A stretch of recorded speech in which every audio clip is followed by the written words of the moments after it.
Հայաստանում կառավարությունը բավարար է պայքարում կոռուպցիայի դեմ, թե չէ։ Գրեք ձեր կարծիքը մեկնաբանություններում, իսկ ես ձեզ հեսա կներկայացնեմ, թե ինչ են այս հարցի վերաբերյալ մտածում Եվրոպական միության երկրները։ Եվրոպայի խորհրդի կոռուպցիայի դեմ պայքարի պետությունների խումբը, այլ կերպ ասած Գրեկոն, հրապարակել է Հայաստանի վերաբերյալ այս զեկույցը, որը ուսումնասիրում է իշխանության մարմիններում կոռուպցիայի կանխարգելումը։ Ոնց է սա տեղի ունենում։ Գրեկոն աշխատում է փուլերով, կան հանձնարարականներ ու Գրեկոն գնահատում է ամեն մի հանձնարարականը կատարվել է թե ոչ ու որքանով է համապատասխան եվրոպական չափանիշներին։ Նոր 5-րդ փուլում կար 22 հանձնարարական, մի մասը վերաբերվում էր բարձրաստիճան պաշտոնյաներին, մյուսը ոստիկանությանը։ 22 հանձնարարականներից բավարար է կատարվել 6-ը, մասնակի կատարվել է 15-ը, իսկ չի կատարվել 1-ը։ Սկսենք լավից, որ հանձնարարականների կատարումն է բարձր գնահատվել։ Բարձր է գնահատվել նախարարների, փոխնախարարների ու այլ պաշտոնյաների վարքագծի կանոնները կարգավորելու համար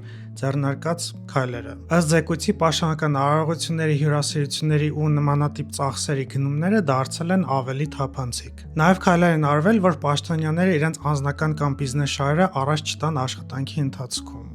Իմ կարծիքով մի քիչ վիճելի է, բայց ինչևէ։ Կոռուպցիայի կանխարգելման հանձնաժողովին ավելի շատ գումար ու ռեսուրսներ են տրվել, որպեսզի այն լավ աշխատի։ Եվ ոստիկանության բարեփոխումները սա զեկույցում ամենաշատն են գովում, ոստիկանությունը դարձել է ավելի բաց հանրության համար, իսկ ոստիկանների կողմից արված ծանր հանցագործությունների համար ստեղծվել է անկախ քննության մեխանիզմ, այսինքն ոստիկանությունը իրենց չեն քննում, ինչը շատ կարևոր է։ Հիմա ինչն է մասնակի կատարված, այսինքն գործը արվել է, բայց կիսատ է մնացել։ Հասարակական հիմունքներով, այսինքն ձրի աշխատող խորհրդականների իրավական կարգավորումները դեռ կատարելագործման կարիք ունեն ըստ զեկույցի։ Նաև ոստիկանների վարքագծի կանոնագիրքն ու վերապատրաստումներ եղել են, բայց դեռ ամբողջական չեն դրանք։ Ու կանանց քանակը ոստիկանությունում ըստ զեկույցի կին ոստիկանները շատ քիչ են, ընդամենը 8-7%, իսկ ղեկավար պաշտոնյաներում ավելի քիչ 5-8%։ Իսկ ինչը ընդհանրապես չի կատարվել, ուրեմն Հայաստանում չկա ազդարարների, այսինքն whistleblower-ների պաշտպանություն։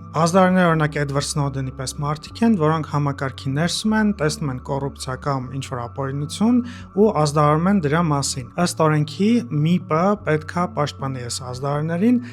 եւ ըստ զեկույցի ՄԻՊ-ի աշխատակազմին չեն տրամադրվել բավարար ինստիտուցիոնալ կարողություններ, ընդհանրապես կա մեկ հաստիկ այս հարցով, որ սա համարվում է չկատարված։ Այսքանը, գրեք ձեր կարծիքը մեկնաբանություններում, լայքեք, բաժանորդագրվեք, մինչ